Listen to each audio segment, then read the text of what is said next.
Hello students, अभिषेक Vishwakarma lectures में आपका स्वागत है। आप लोगों को ऑनलाइन क्लास में भौतिक विज्ञान सेकंड तरलों के यांत्रिक गुण लेसन हमारा 2 है। जो लोग लेसन फर्स्ट नहीं पाए हैं वो लोग कमेंट बॉक्स में कमेंट करके या व्हाट्सएप पर दिए गए नंबर से प्राप्त कर सकते हैं। तरलों के यांत्रिक गुण में आप लोगों को दाब के बारे में बताया गया, ठीक है। वायुमंडलीय दाब यहाँ तक अध्ययन कर चुके हैं। आज ये कुछ और मेन टॉपिक पर अध्ययन करने वाले हैं। नेक्स्ट टॉपिक हमारा हेडिंग है पास्कल का नियम।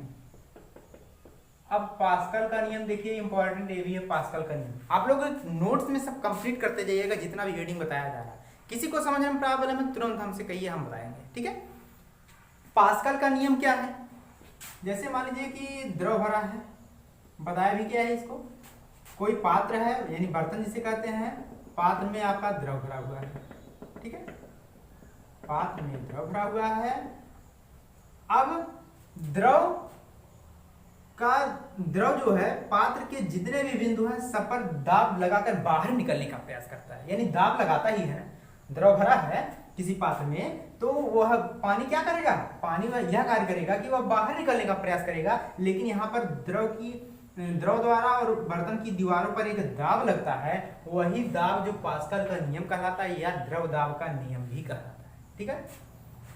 तो क्या कहेंगे, यदि किसी पात्र में द्रव भरा हो तो द्रव द्वारा पात्र की दीवारों के प्रत्येक बिंदु पर समान रूप से दाब लगता है, जिसे द्रव दाब का नियम या पास्कल का नियम कहते हैं, ठीक है।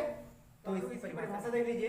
पास्कल का नियम में यदि किसी पात्र में द्रव भरा हो तो द्रव द्वारा पात्र की दीवारों के प्रत्येक बिंदु पर समान रूप से दाब लगता है या दाब डाला जाता है, जिसे द्रव दाब का नियम या पास्कल का नियम कहते हैं। अगर पेपर में आ गया द्रव दाब का नियम किसे कहते हैं तब भी यही परिभाषा, और पास्कल का नियम कहेंगे तब भी यही परिभाषा, और फिगर बना सकते हैं, ठीक है। चलिए यहां तक कंप्लीट हुआ आप लोगों का। इसके बाद हमारा आता है पास्कल के नियम के अनुप्रयोग, ठीक है। अब पास्कल के नियम के अनुप्रयोग देखिए 2 बताए गए हैं। कौन कौन सा? पहला है हाइड्रोलिक लिफ्ट।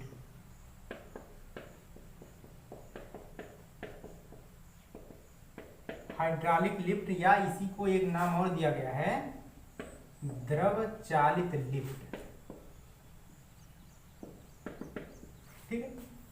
अब आप लोग द्रव हाइड्रोलिक से मत जाइए, लिफ्ट जानते हैं, लिफ्ट में बैठे होंगे बहुत लोग, और नहीं बैठे हैं तो जानते भी होंगे कि लिफ्ट का कार्य क्या है। लिफ्ट में किसी भी वस्तु को रख दिया जाए, चाहे स्वयं ही उस पर रहे, तो वह क्या कार्य करेगा, नीचे से ऊपर और ऊपर से नीचे ही तो ले आने का कार्य करता है, ठीक है। तो वही दे दीजिए। यह किस पर आधारित है? पास्कल के नियम पे। लिफ्ट जो ऊपर से नीचे आ रहा है वह पास्कल के नियम पर आधारित होता है।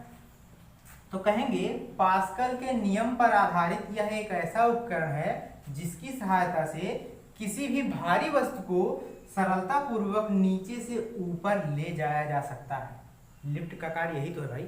लिफ्ट में बैठ जाइए, बैठने के बाद क्या है, चाहे कुछ सामान रख दीजिए, 2-4 लोग बैठ जाइए, तो भारी वस्तु हुआ कि नहीं, वह भारी वस्तु को नीचे से ऊपर ही तो ले जा रहा है।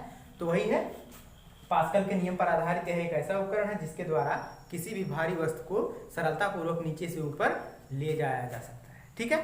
अब हाइड्रोलिक लिफ्ट कंप्लीट है। हाइड्रोलिक लिफ्ट के बाद दूसरा हमारा आता है हाइड्रोलिक ब्रेक। अभी परिभाषा लिख रहे हैं, हाइड्रोलिक ब्रेक। हाइड्रोलिक ब्रेक को ही द्रव चालित ब्रेक भी कहा जाता है। तो हाइड्रोलिक ब्रेक, आप लोग ब्रेक जानते ही हैं, अरे यही ब्रेक है, जिसे ब्रेक कहते हैं वही ब्रेक है शुद्ध में। तो साइकिल चलाते हैं या गाड़ी भी चलाए हैं, 4 चक्का 2 चक्का हुआ, या साइकिल पे ही बैठे हैं, तो आप लोग ब्रेक लगाते हैं जब साइकिल का, तो ब्रेक कब लगाते हैं? साइकिल स्पीड से जा रही है, सामने कोई आ जाता है तभी तो ब्रेक लगाते हैं। और जब ब्रेक लगाते हैं तो साइकिल के दोनों पहियों पर समान रूप से दाब डालकर उसकी गति को धीमा कर लेते हैं। आप लोग यही तो कार्य करते हैं कि साइकिल से जा रहे हैं, स्पीड में कोई आगे आ गया, तुरंत ब्रेक लगा के साइकिल की गति को क्या कर लेते हैं, धीमा कर लेते हैं। तो वही आपका हाइड्रोलिक ब्रेक, ठीक है। यह किसके नियम पर आधारित है? पास्कल के नियम पर आधारित है। तो क्या कहेंगे, पास्कल के नियम पर आधारित यह एक ऐसा उपकरण है जिसकी सहायता से किसी भी वाहन के सभी पहियों पर समान रूप से दाब डालकर उसकी गति को धीमा किया जा सकता है। ठीक है, ब्रेक लगाते हैं, ब्रेक लगाकर उसकी गति को धीमा कर लेते हैं दाब लगाकर। ठीक है, तो hydraulic lift, hydraulic brake complete है। अब इसकी परिभाषा देख लीजिए। चलिए परिभाषा देख लीजिए। द्रव चालित लिफ्ट या द्रव चालित हाइड्रोलिक लिफ्ट या द्रव चालित लिफ्ट क्या है? पास्कल के नियम पर आधारित यह एक ऐसा उपकरण है जिसकी सहायता से किसी भी भारी वस्तु को सरलतापूर्वक नीचे से ऊपर ले जाया जा सकता है, नीचे से ऊपर चाहे ऊपर से नीचे। ठीक है, अगला हमारा हाइड्रोलिक ब्रेक क्या है? यह भी पास्कल के नियम पर आधारित एक ऐसा उपकरण है जिसकी सहायता से किसी भी वाहन में कोई भी हो सकता है कि सभी पहियों पर दाब लगाकर उसकी गति को धीमा किया जा सकता है। यहाँ तक आप लोग अच्छे से समझिए।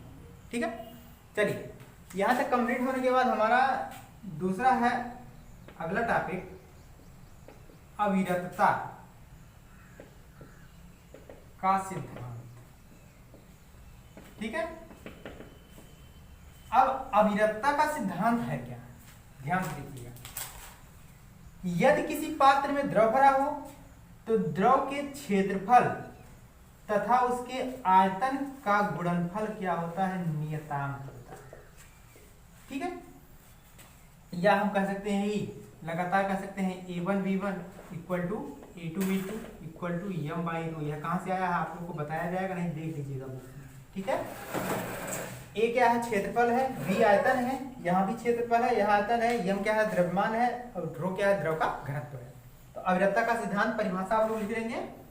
बता दिया जा रहा है, यदि किसी पात्र में द्रव भरा हो तो द्रव के पृष्ठीय क्षेत्रफल और द्रव के आयतन का गुणनफल क्या होता है? नियतांक होता है, जिसे अविरतता का सिद्धांत कहा गया है। अब यह फार्मूला आप लोग जो लिखा गया है ये याद रखेंगे। ठीक है ना, ज्यादा विस्तार से हम बता नहीं रहे हैं। इसमें देख लीजिएगा कि A1 V1 equal to A2 V2 equal to M/ρ। ठीक है, ये आगे काम देगा, इसी में वैल्यू रखकर यह प्राप्त किया गया है। तो आप लोग इतना कंप्लीट किए हैं, अच्छे से समझेंगे, पढ़ेंगे। जो भी टॉपिक समझ में नहीं आता है उसको पूछिएगा, बताया जाएगा। आज के लिए इतना ही, और नेक्स्ट डे से बताया जाएगा नेक्स्ट टॉपिक। ठीक है।